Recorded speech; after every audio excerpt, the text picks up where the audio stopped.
ओम श्री गणेशाय नमः। ओम नमः शिवाय। तो बंधुरा आमि भिडियोते खूबই সংক্ষিপ্ত আলোচনা করতে চলেছি আমাদের সমগ্র পৃথিবীতে যেসব জাতক জাতিক বা যেসব ব্যক্তিগণ তৃতীয় তিথিতে জন্মগ্রহণ করে থাকে এদের ভাগ্যে শুভ শুভ কি ফল পেয়ে থাকে সেই সম্পর্কে খুবই সংক্ষিপ্ত আলোচনা। তো এই তৃতীয় তিথিতে যাদের জন্ম এরা সাধারণত খুব ধনবানযুক্ত ব্যক্তি হয়ে থাকে। এছাড়া এই তৃতীয়তে যাদের জন্ম এরা খুব ধার্মিক এবং কর্মিক ব্যক্তি হয়ে থাকে। এই তৃতীয়তে যাদের জন্ম এরা সাধারণত সুকবিযুক্ত হয়ে থাকে। এই তৃতীয় তিথিতে যাদের জন্ম এরা সাধারণত বন্ধুজনের পরম হিতকারী হয়ে থাকে।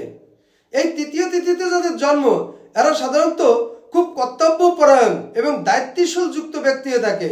এরা শ্রীযুক্ত সম্পূর্ণ হয়ে থাকে। তো এই তৃতীয় তিথিতে যাদের জন্ম এরা সাধারণত প্রচুর জনপ্রিয় যুক্ত মানুষ হয়ে থাকে। তো বন্ধুরা এই ছিল আমার এই ভিডিওর সংক্ষিপ্ত মূল আলোচনা। নমস্কার।